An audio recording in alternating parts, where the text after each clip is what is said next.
Galaxy. Welcome to my latest video about the upcoming new moon in Pisces. This will be occurring on February 18th or 19th, depending on your location. This new moon new moons are always powerful events, but this one in particular is conjunct both Saturn and Mercury, which will create its own unique energy for this particular new moon. A quick note about which sign you should be watching. It's important that you read horoscopes from the perspective of your rising sign and not your sun sign. There is too much to explain here about why this is, so if this is something you'd like to learn more about, then let me know in the comments below and I will make a video about why you should be watching your rising sign and not your sun sign. So with that said, join me as we explore the magic of the Pisces new moon conjunct Saturn and Mercury in Aquarius.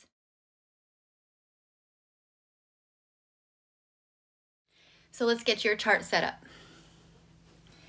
We put Aries in the first house, Taurus in the second, Gemini in the third, Cancer in the fourth, Leo in the fifth, Virgo in the sixth, Libra in the seventh, Scorpio in the eighth, Sagittarius in the ninth, Capricorn in the 10th, Aquarius in the 11th, and Pisces in the 12th.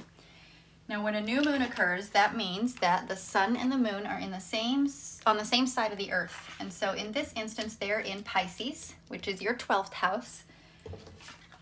And Saturn and Mercury are right next door in Aquarius, which is your 11th house. Now, if you use the whole house system, then this is how it will be set up for you. However, if you use the Placidus system, which I prefer for personal readings, then you're going to want to find where the cusp of Aquarius and Pisces is, because this event is occurring basically on that cusp, at the tail end of Aquarius and the very beginning of Pisces.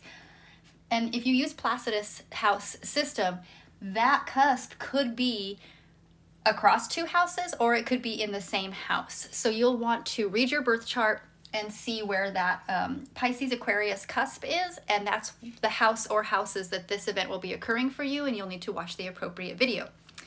So that said, let's get into what this means for you, specifically Aries. Let me get my notes up.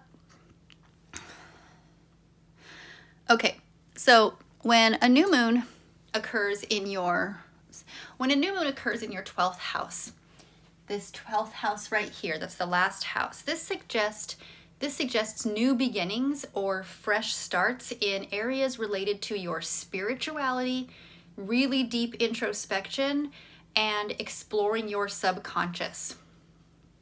Okay, this could indicate a time when you are more inclined to delve deeper into your spirituality, explore your dreams, and connect with your subconscious inner self. This new moon in Pisces also suggests that you will be way more in tune to your intuition and your emotions in matters related to your subconscious and your spirituality. Saturn and Mercury harmonizing with this in the 11th house, this suggests that you may be hyper-focused on your social networks, on friendships and group associations during this new moon.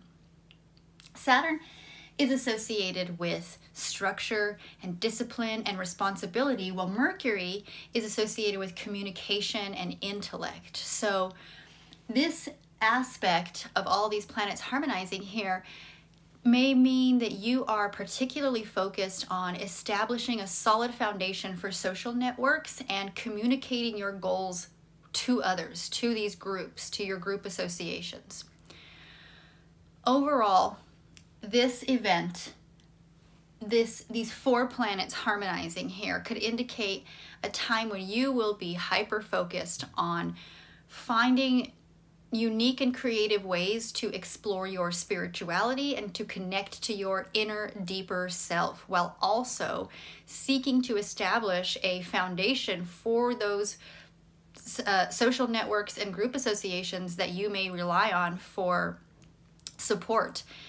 You may be more disciplined and responsible in your approach to these social connections. Maybe you're organizing group things.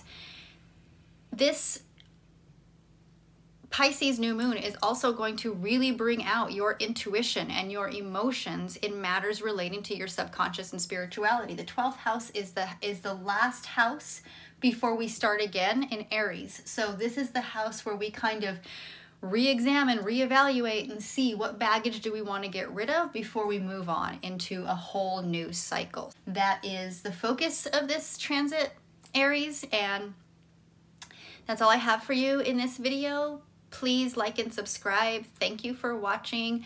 Leave me a comment down below if anything resonated with you and if you have any questions, and I'll see you in the next video.